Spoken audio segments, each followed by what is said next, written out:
Hands up, who's guilty of spending too much time working in their business that they haven't been able to work on their business? This is many creative consultants and solopreneurs' reality for the first 3 to 5 years of their business. What does working on the business truly mean?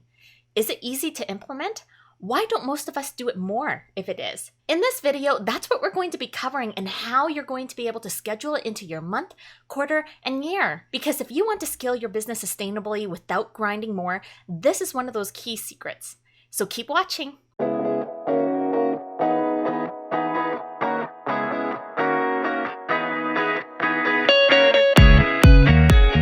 Hey CEOs, welcome back to my channel, the best place for creative CEOs, consultants, and contractors. If you're brand new here, I'm Teresa, Operations Consultant behind LoopLink, and I'm here to help you complete the loop in your business operations and expand your agency with excellence. One of the ways I help you do that is by helping you shift from a CEO-dependent to a systems-dependent operations by leveraging your technology, techniques, and team. I've been teaching creative consultants and CEOs how to structure and set up their CEO days for the last 5 years, and it's grown a lot since then. It established not only a CEO mindset, but a foundational core that continues to compound as you grow as a leader in your business. That's why we're going to be covering what they are and why you need them. CEO days can look different for everyone. Some structure them as 1 day a week, some once a month, and some once a quarter. It truly depends what works best for you, where you are in your business, and where you want to get to. It's truly a day that you set aside to focus on the vision, the mission, and the needs of the business from a 30,000-foot view while you are wearing your CEO hat. It's not a time to simply review your administrative to-do list. It's about concentrating on the bigger items that you may be putting off on the back burner, such as creating new content that will attract your ideal clients, reviewing and planning your income goals, planning team growth or scope growth, streamlining your processes, and analyze what's working and what's not working. There are different types of CEO days, and so I'm super excited to kind of walk you through what they look like. So the first one, let's talk about annual CEO days. This is one of the biggest planning days that you can set for your business that will really transform the way you do business. It is typically a whole day or two if you really want to make it a retreat to review your visions, your values, your mission, and your why.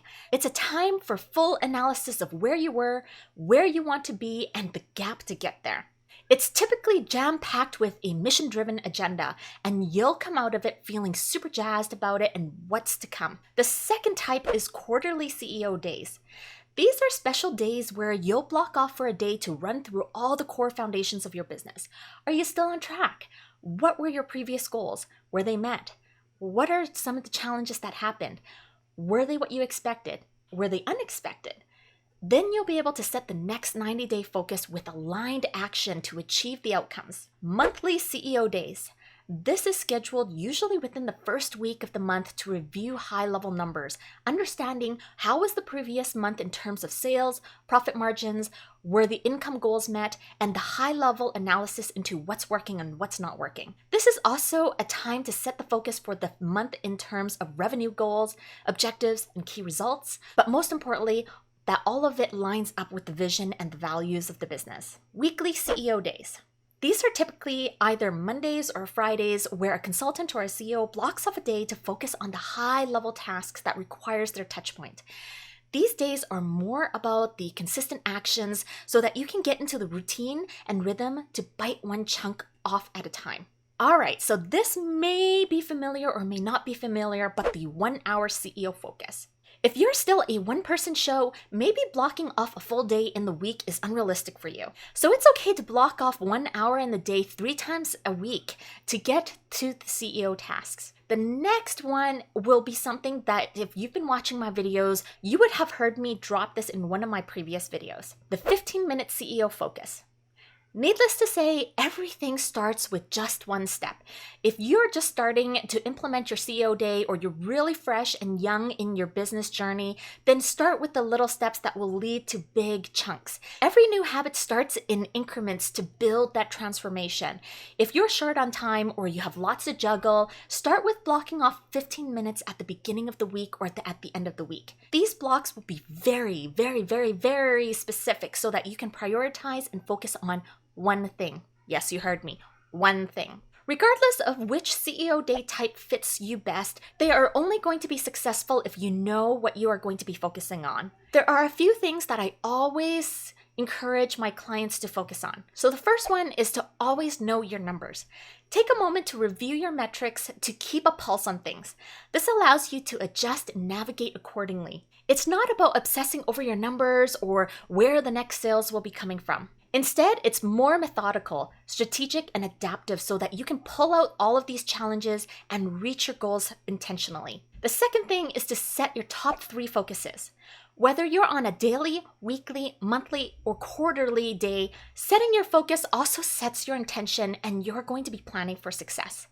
Many CEOs struggle with priorities and time management and often will respond with, "I'm not sure what's the most important thing to focus on." By knowing what your strategic focus is, that will help you set your focuses. If you need more clients, then your focus will be marketing efforts, which then correlates to content creation.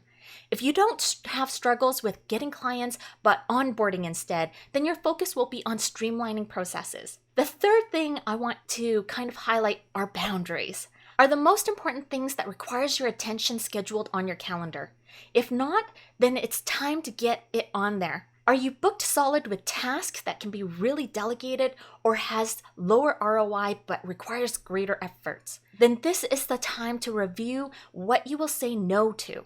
One of the hardest yet most effective thing that you can do for your business is to create the ideal boundaries. All right, let's cover some of the things that you'll want to avoid to keep your CEO day simple yet effective. The first guideline, don't cram. CEO days are not meant to review everything around your business. It could take days, if not weeks. So you want to be strategic in what you're going to be reviewing and covering during your CEO days. The second thing that you don't want to bring to your CEO day, client work. Many CEOs and consultants assume that their CEO day or hour is meant for catching up or to be able to complete their administrative tasks. It is not the time for you to catch up on client work or to productively procrastinate on social media under the guise of building connection and marketing. It is a time for you to plan ahead and be forward focused so that you can elevate towards your goals. The third thing that you don't want to do is constant brainstorming.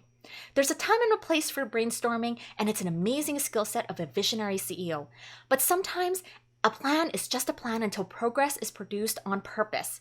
So allow yourself 5 to 10 minutes to brain dump and then decide if now is the time or if it can be added to the idea vault. And then focus on the action steps that will move the needle forward in achieving your big and small goals. Now that you know the different types of CEO days, it's about scheduling and implementing it in a way that is aligned with where you are in your business. This is something that I host on a monthly basis through my membership, the SOP Success Lab. This is a community to help you implement your systems in minutes, and it will help you stay in your CEO lane. We make it as intentional as possible, and so if this is an intention that you want to secure for the remainder of this year, let's jump on a call to see if this is the right fit for you. Do you currently have a CEO day in your schedule?